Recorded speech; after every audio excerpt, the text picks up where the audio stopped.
My name is Stacy, and I was 18 when I made the biggest mistake of my life. It all started with him, Mr. Avery.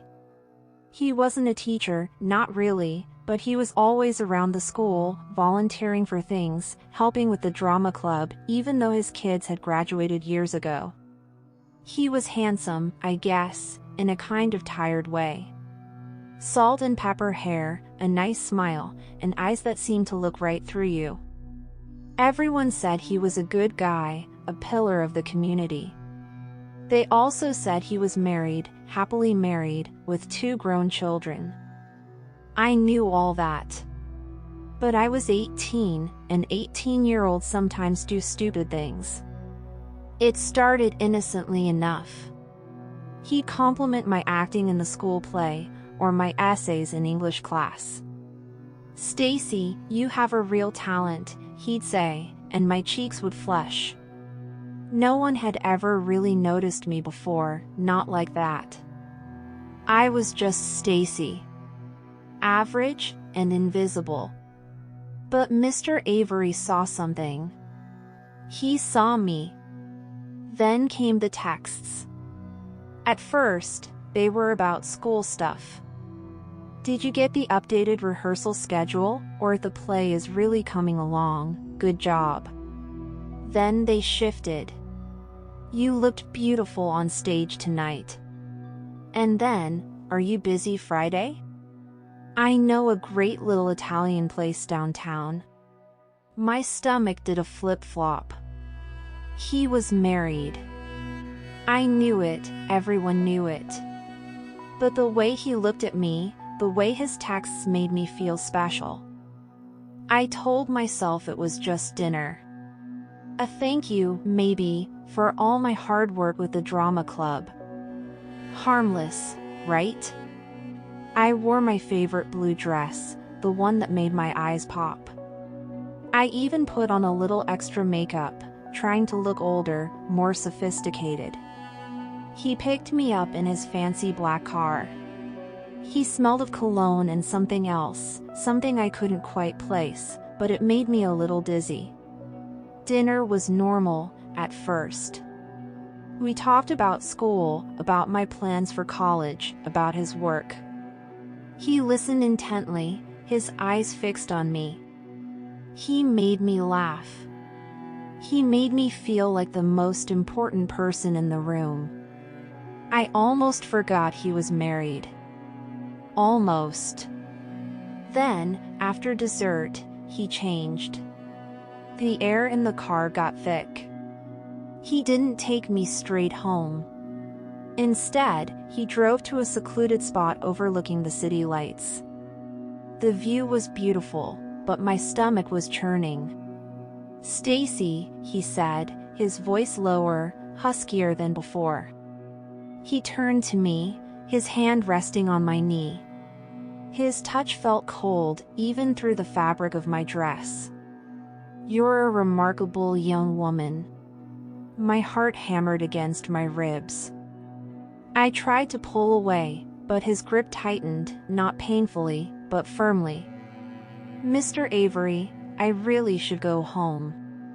He leaned closer, his eyes no longer kind, but something else entirely. Something hungry. "Call me Michael, Stacy. And no, you're not going home just yet." That's when the world shifted.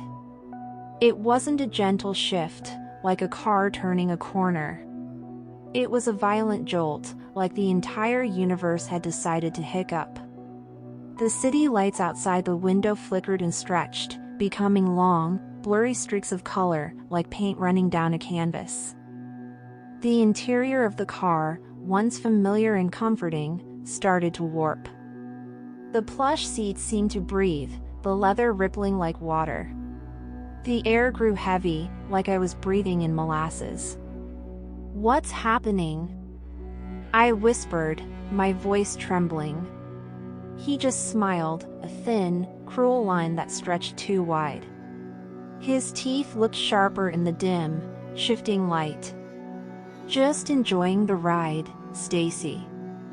The car wasn't moving, but the world outside certainly was. The city skyline began to twist, buildings elongating and squishing, as if made of clay. The stars in the sky pulsed with an unnatural glow, changing colors from white to sickly green to a throbbing purple. I pressed myself against the car door, my mind screaming for an escape that didn't exist. "You're not going to hurt me, are you?" I asked, my voice barely audible. His laugh was a dry rattle, like dead leaves skittering across pavement. "Hurt you? Oh, Stacy. This is just the beginning." Then, the car dissolved. Not slowly, not fading, but dissolved. One moment, I was in the leather seat, the next, I was falling. It wasn't a normal fall. There was no wind rushing past, no sense of gravity pulling me down. It was more like floating through a thick, dark liquid. Colors swirled around me: neon blues, angry reds, murky browns, like a psychedelic nightmare. Shapes formed and dissolved, impossible geometry twisting into grotesque faces that sneered and then vanished. I could hear whispers too, a chorus of voices, some high and reedy, others deep and guttural, all of them speaking gibberish that somehow, horrifyingly, I understood. They spoke of regret, of choices made, of doors opened that should have remained closed. I tried to scream, but no sound came out. My throat felt thick, coated in something slimy. My limbs felt heavy, like they were filled with lead. I was utterly, terrifyingly alone in the swirling void, and yet I wasn't. I could feel presences, unseen things brushing against my skin, cold and clammy. Suddenly, I stopped falling. I was standing, though I didn't remember landing. The ground beneath me wasn't solid. It shifted and squelched, like walking on a giant, rotten sponge. The air was thick with the smell of decay and something metallic, like old blood. I was in a forest, but it was unlike any forest I'd ever seen. The trees were black and skeletal, their branches reaching up like gnarled claws against a bruised, purple sky. There were no leaves, just thorny protrusions. The ground was littered with what looked like shattered glass, shimmering with an inner light, reflecting my distorted image back at me. My face in the shards was long and drawn, my eyes wide with terror, my mouth stretched into a silent scream. Panic seized me. I had to get out. I started to run, my feet sinking into the spongy ground with every step. The whispers were louder here, coming from the trees themselves, from the ground, from the very air around me. They were clearer now, distinct words, repeating over and over, wrong choice. I ran until my lungs burned, until my legs ached, but the forest seemed endless. The trees grew taller, their branches intertwining above me, forming a suffocating canopy. The air grew colder, and a thin, acrid mist began to roll in, stinging my eyes. Then I saw it. A clearing. A small, impossible house in the middle of the nightmare forest. It was made of mismatching materials. One wall was brick, another made of rusted metal, a third of shimmering, translucent scales. The roof was covered in what looked like human teeth, all sharp and gleaming. A single, crooked door stood open, revealing a black void within. Against every fiber of my being, drawn by an unseen force, I walked towards it. The whispers intensified, urging me forward, promising answers, promising an end. As I stepped across the threshold, the world lurched again. The door slammed shut behind me with a sound like a hungry sigh. I was no longer in a forest. I was in a long, narrow hallway. The walls pulsed with a soft, bioluminescent glow, revealing countless eyes embedded in the plaster. They weren't human eyes, but a myriad of shapes and colors, cat slits, insect facets, reptilian gold. They all stared at me, unblinking, unmoving. The hallway stretched on forever, curving gently to the left. The floor was a mosaic of broken mirrors, reflecting my terrified face in endless, fractured pieces. Each reflection was slightly different, one with tears streaming down its face, another with a silent scream distorting its features, yet another with eyes that held an ancient, terrible knowledge. I started to walk, my footsteps echoing unnaturally loud in the silence. The air grew thick with a metallic tang, like blood and rust. As I walked, shadows detached themselves from the walls, slithering along the floor, sometimes brushing against my ankles with a cold, dry touch. They weren't solid shadows, but more like distortions in the light, shifting and reforming into fleeting shapes, a hand, a claw, a distorted face. Then I heard him. His voice. Michael's voice. It wasn't speaking words, but humming a low, tuneless melody. It was coming from deeper within the hallway. Fear warred with a desperate need to understand. What was this place? What was happening to me? Was I dreaming? Was I dead? I kept walking, the hum growing louder, more insistent. The eyes on the walls seemed to follow my every move, their unblinking gazes drilling into my soul. The air grew colder, and I could see my breath fogging in front of me. Finally, the hallway opened into a vast, cavernous room. The ceiling was so high I couldn't see it, lost in a perpetual darkness. The room was empty, save for a single, colossal chair in the center.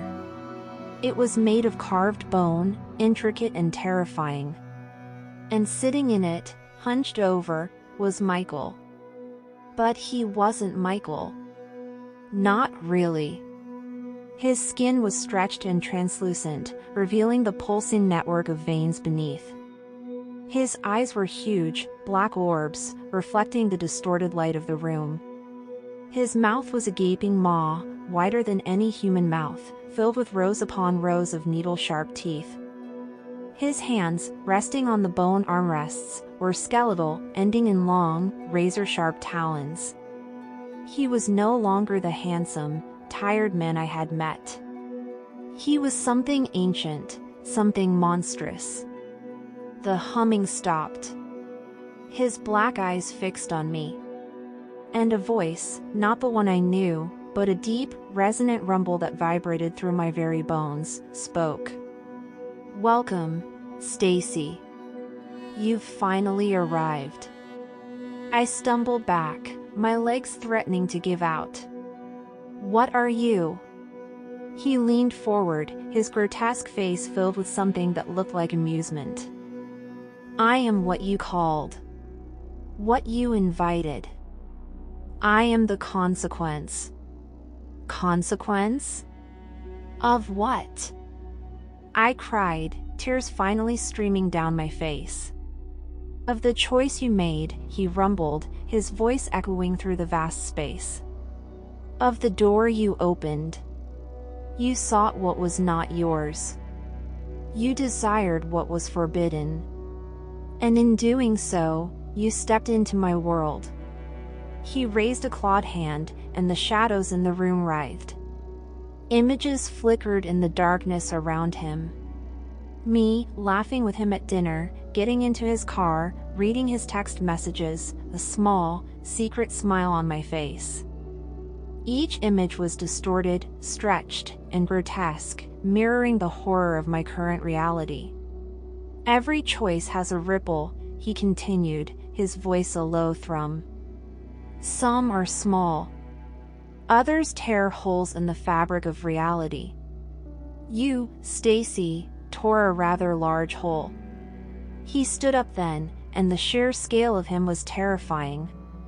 He was taller than any human, his bony frame reaching towards the invisible ceiling. The shadows around him seemed to cling to his form, making him appear even more imposing. "And now," he said, taking a slow, deliberate step towards me, "you get to experience the consequences firsthand.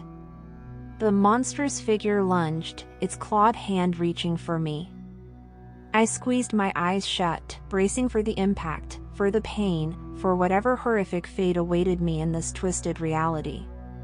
But it never came. Instead, the oppressive weight lifted. The roaring silence faded. The cold, clammy air warmed. I cautiously opened my eyes. The cavernous room was gone. The skeletal chair had vanished. The monstrous Mr. Avery was nowhere in sight. I was in the back of his car. The plush leather seats were still there, though slightly rumpled. The air smelled faintly of cologne, but the metallic tang was gone.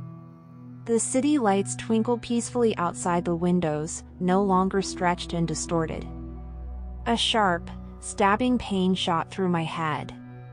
My vision swam for a moment, and then focused.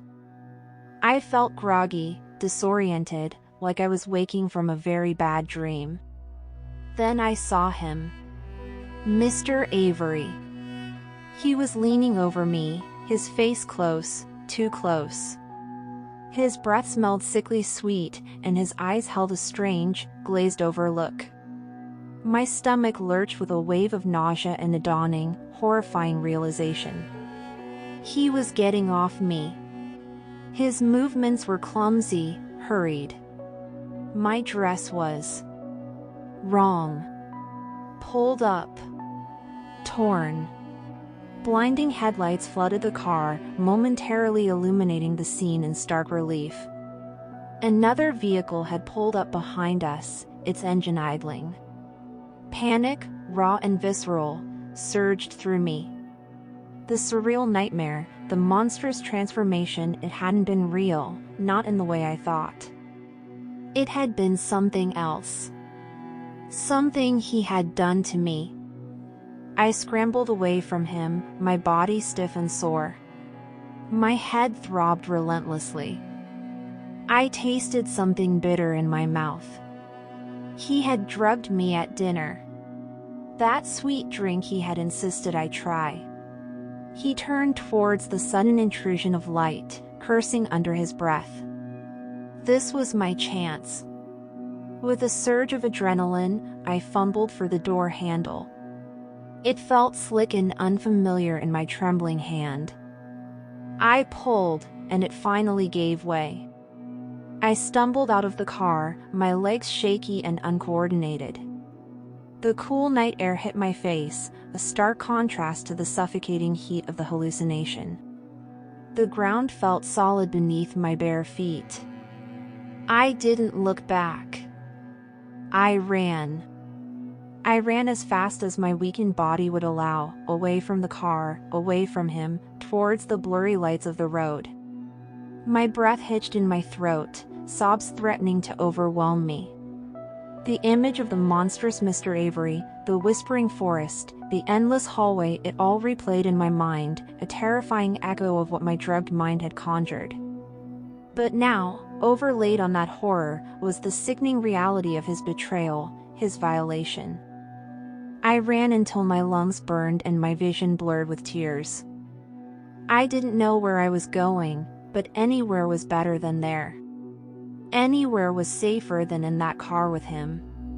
Just as my legs felt like they would give out, a car slowed down beside me. I flinched, expecting the worst, but a woman's voice called out, concerned, "Are you okay, honey? You look like you've seen a ghost." I could only stammer, "Please, help me." The car pulled over. The woman, a kind-faced lady with gentle eyes, quickly got out. "Oh my goodness, you're shaking. What happened?" I couldn't form the words.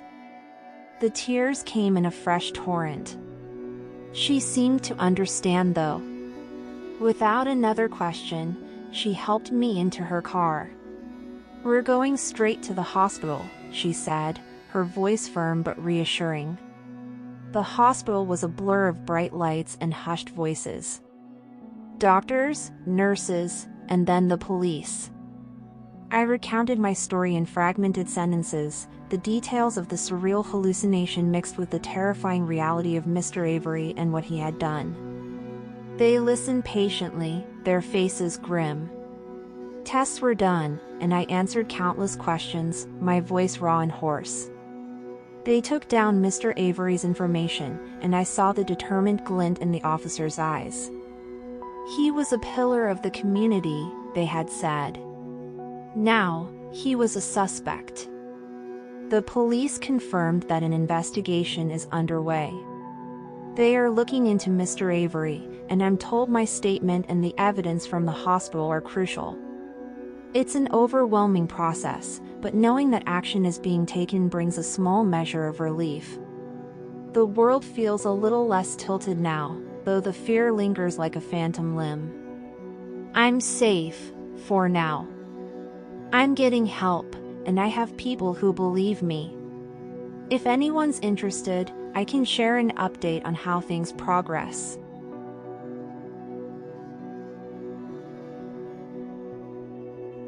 But if I lay down and I play dead and I stay dead, baby, you'll get